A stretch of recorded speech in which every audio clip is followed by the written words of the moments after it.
Fortaleza dormia sob um céu sem estrelas.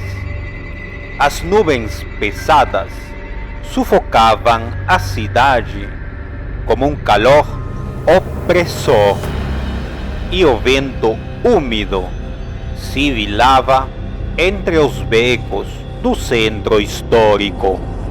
César empurrou a porta de madeira do arquivo público, sentindo o cheiro envelhecido de papel e mofo. Vasculhava há semanas documentos esquecidos, tentando entender os desaparecimentos ao redor da igreja de São Bartolomeu. O diário que encontrou, datado do século XVIII, descrevia um ritual interrompido por padres jesuítas que selaram algo sob a igreja antes de serem misteriosamente assassinados. A cada página virada, ele sentia um arrepio rastejar por sua espinha, como se dedos invisíveis o acompanhassem. O último relato era uma advertência aterradora. Quando a última pedra ruir e o sangue inocente banhar o altar, eles marcharão novamente. César sentiu o peso das palavras gravando-se em sua mente. Naquela mesma noite, antes de fechar o arquivo, percebeu que algumas páginas do diário estavam faltando. O responsável pelos documentos garantiu que o livro estava intacto quando fora arquivado. Aquilo o deixou inquieto. Ao sair, notou um vulto parado do outro lado da rua, imóvel sob a luz vacilante de um poste. Seus olhos brilhavam por um segundo e então a figura desapareceu, dissolvendo-se na escuridão. César tremeu. Talvez estivesse cansado, talvez sua mente estivesse pregando peças, mas no fundo ele sabia. Algo estranho estava observando. O centro de Fortaleza ficava deserto à noite, e a igreja abandonada se erguia como um cadáver esquecido entre os prédios modernos. César caminhava pela calçada de pedra, sentindo o vento quente roçar sua pele. Ele hesitou diante dos portões enferrujados. O lugar exalava um cheiro de terra úmida e podridão. O ar parecia mais denso ali, quase palpável.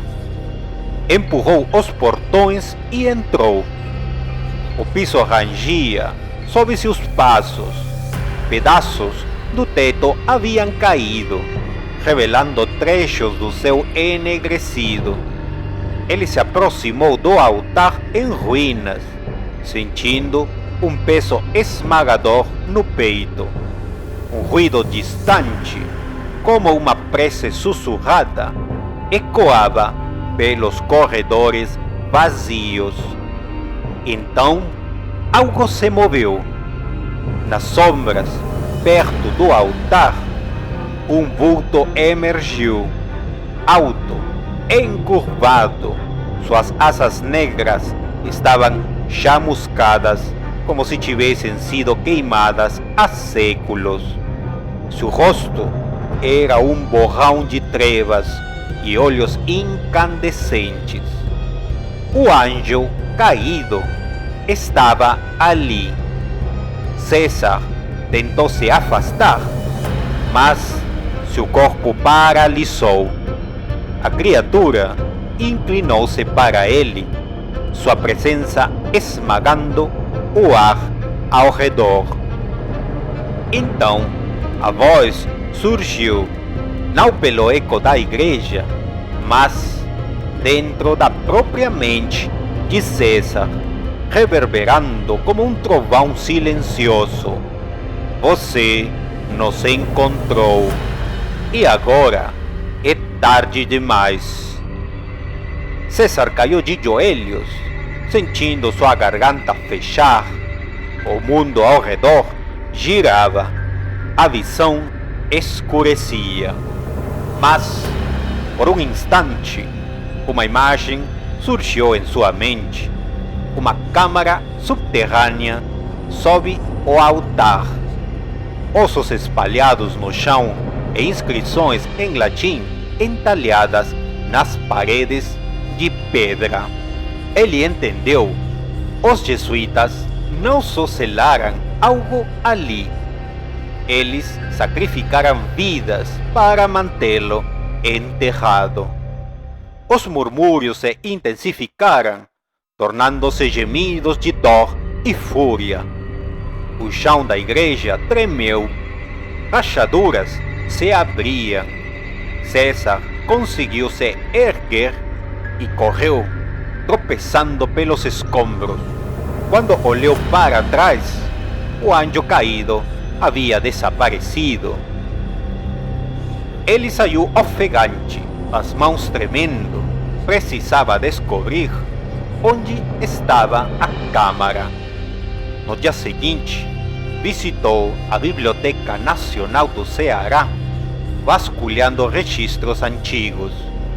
Encontrou uma planta da igreja datada de 1758, e ali estava o que procurava: uma cripta subterrânea oculta sob o altar principal.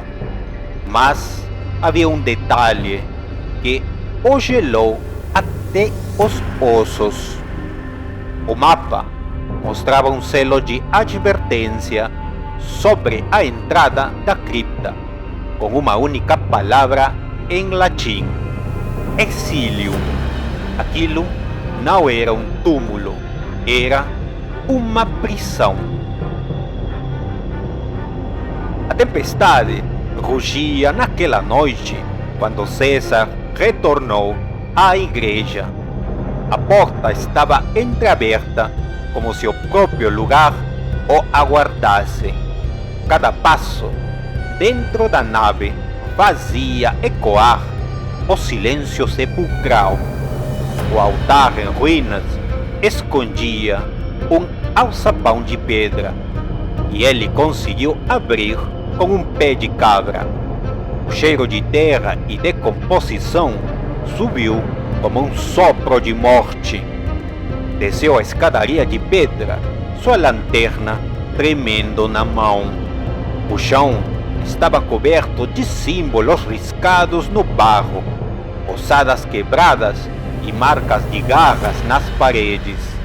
Então, no centro, o selo antigo, uma laje de mármore negro rachada ao meio. Havia um buraco no chão profundo, escuro como um abismo sem fim, e algo se movia lá dentro. O vento rugiu por trás de César, apagando sua lanterna. O sussurro cresceu, transformando-se em um grito de dezenas de vozes. A igreja inteira tremia. De dentro do buraco, as sombras começaram a se erguer. Ele tentou correr, mas mãos cadavéricas saíram do chão, segurando seus tornozelos. No último lampejo de luz, viu a figura sombria do anjo caído emergindo do abismo, suas asas se abrindo como um manto de escuridão infinita. O chão ruiu e César despencou na cripta. Ele sentiu ossos estalando sob seu peso, o cheiro de podridão impregnando suas narinas.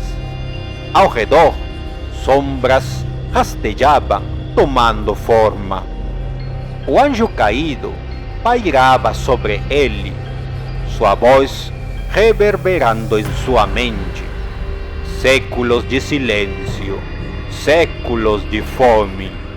A igreja acima começou a desmoronar, poeira e pedras caindo enquanto os sinos antigos tocavam sozinhos, ecoando um lamento infernal. A cidade sentiu o impacto. Testemunhas afirmaram ter visto uma onda de escuridão se espalhar pelo céu antes dos postes explodirem e a energia ser cortada em toda a fortaleza. Um grito ressoou das ruínas de São Bartolomeu, longo e desumano, fazendo cães uivarem de desespero. Quando as luzes voltaram, o silêncio absoluto se instalou. Não havia mais igreja, apenas um vazio. Nos dias seguintes, não havia vestígios de César. Seu apartamento estava intacto, seus pertences no lugar, mas ninguém se lembrava dele. Era como se nunca tivesse existido. Jornalistas investigaram, mas qualquer documento sobre a igreja de São Bartolomeu desapareceu misteriosamente dos arquivos da cidade. Testemunhas que tentavam relatar o ocorrido sofriam lapsos de memória, esquecendo as frases no meio da conversa. Então, na madrugada de uma semana depois, uma última anomalia foi registrada. Câmeras de segurança captaram uma silhueta caminhando pelas ruas desertas do centro de Fortaleza. Era alta, com um manto negro e olhos como brasas. Em um frame, virou-se para a câmera e a gravação queimou. Quando técnicos tentaram restaurar os arquivos, encontraram apenas uma única frase gravada na estática: "Nós marchamos novamente".